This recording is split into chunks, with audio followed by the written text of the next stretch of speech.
Большое двухэтажное здание в самом центре Нового Афона относится к постройкам XIX века. Оно целиком выложено из тесаного известнякового камня и возведено сразу после революции под большие табачные склады. Строили его монахи Новоафонского монастыря, которые в то время были зарегистрированы как трудовая община. Поэтому здание архитектурно было близко к другим монастырским постройкам XIX века. В советское время функциональное назначение табачного склада часто менялось. И в относительно хорошей сохранности оно простояло до 2005 года. Именно тогда новым собственникам была демонтирована крыша. На этом восстановительные работы прекратились, и заброшенный объект постепенно разрушался.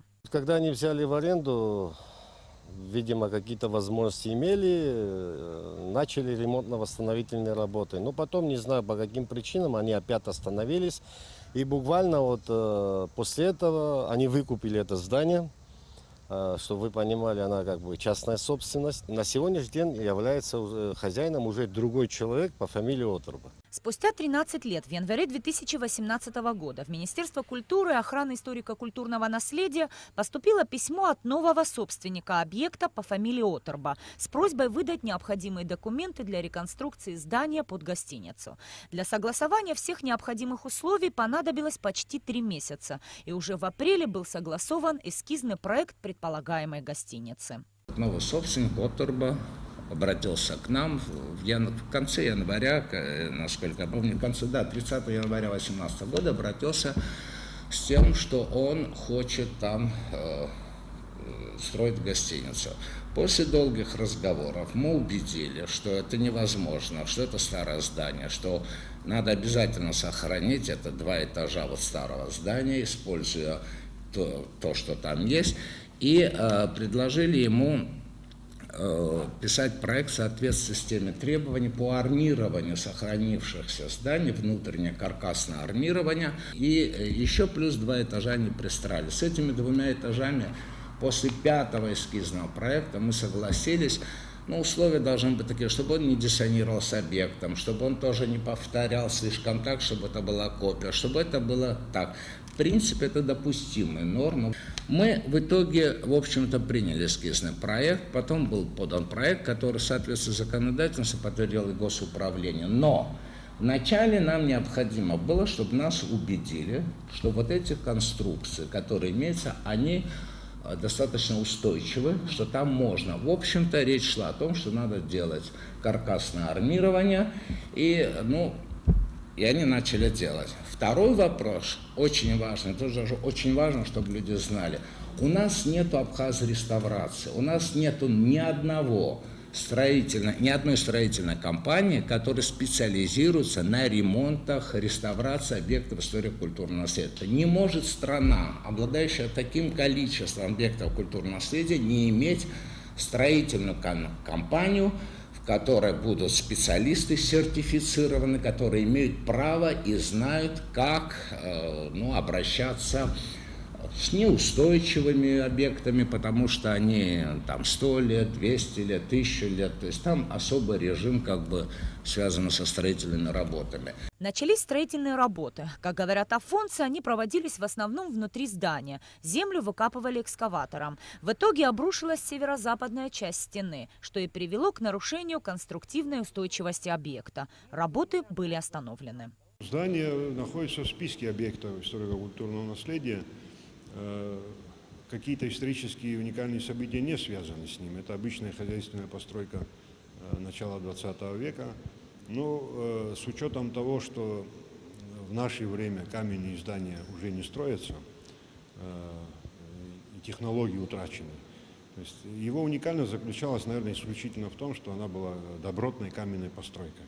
Что касается процесса его демонтажа или сноса, я не обладаю информацией по той причине, что это не находится в компетенции заповедника.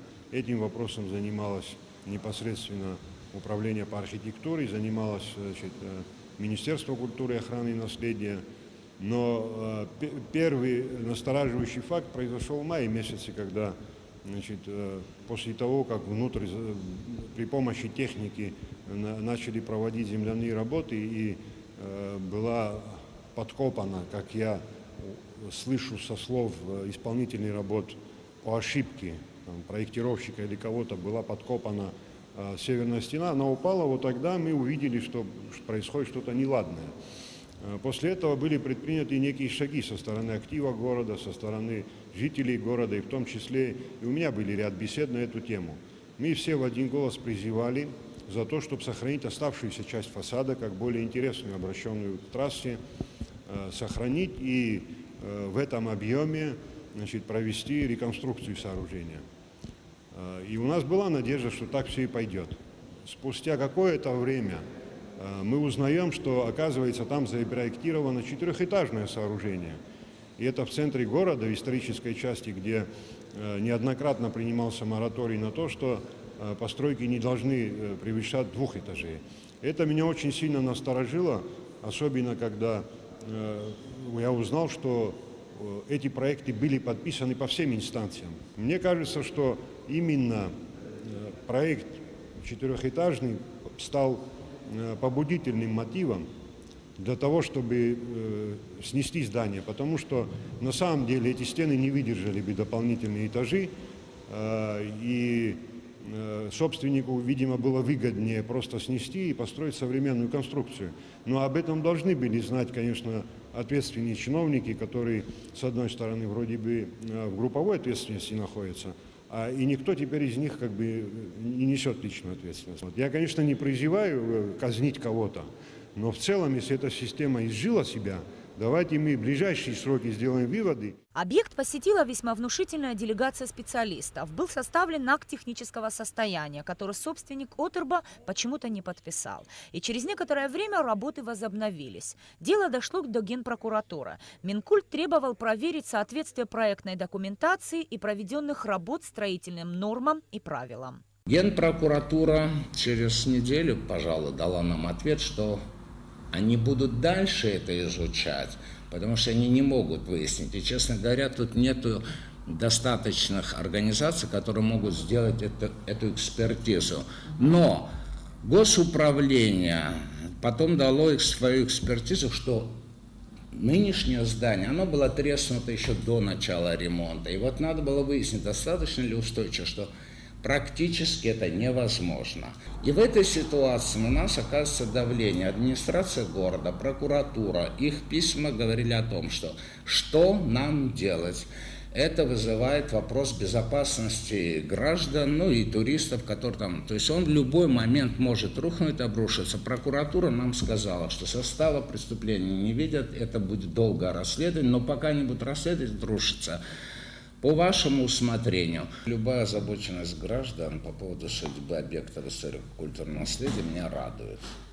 Даже если их озабоченность сливается с темой, когда они начинают не очень лицеприятные вещи говорить и в отношении Министерства культуры, как госоргана, который занимается охраной памятников культурного наследия, так и меня лично. И я очень рад, что и по этому объекту возник такой дискуссионный спор. Это говорит о том, что общество должно быть готово, и власти, законодательной ветви власти, к достаточно широкому диалогу. И не с нами, а вообще. Это мы на страже сохранения этого культурного наследия. Говорить о том, как и что мы будем делать с историко-культурным наследием. В итоге собственник обратился за экспертным заключением в государственные строительные организации, такие как Апснергылара, но получил отказ. Его мотивировали тем, что для представления подобного заключения у госструктуры нет соответствующей лицензии. Не оказалось у Апснергылара и возможности вести работы по каркасному армированию внутри существующих стен здания,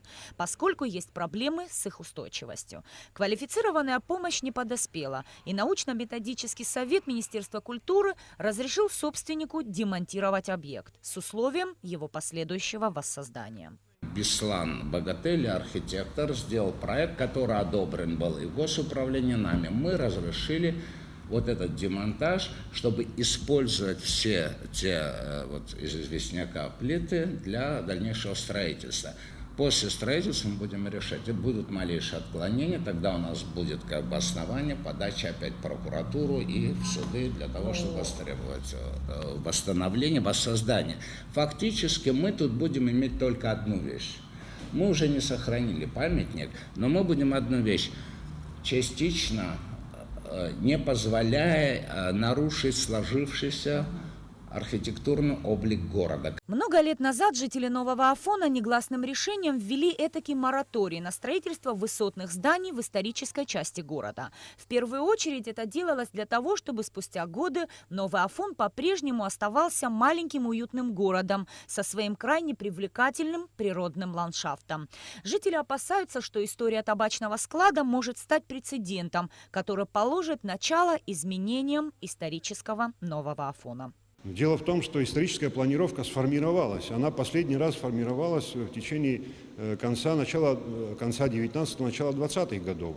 И эта историческая планировка, существует правила, регулирования в исторических городах, они, отработаны, не нами придуманы. Да? Тут вопросы ландшафта, тут вопросы застройки, тут вопросы озеленения, которое сложилось.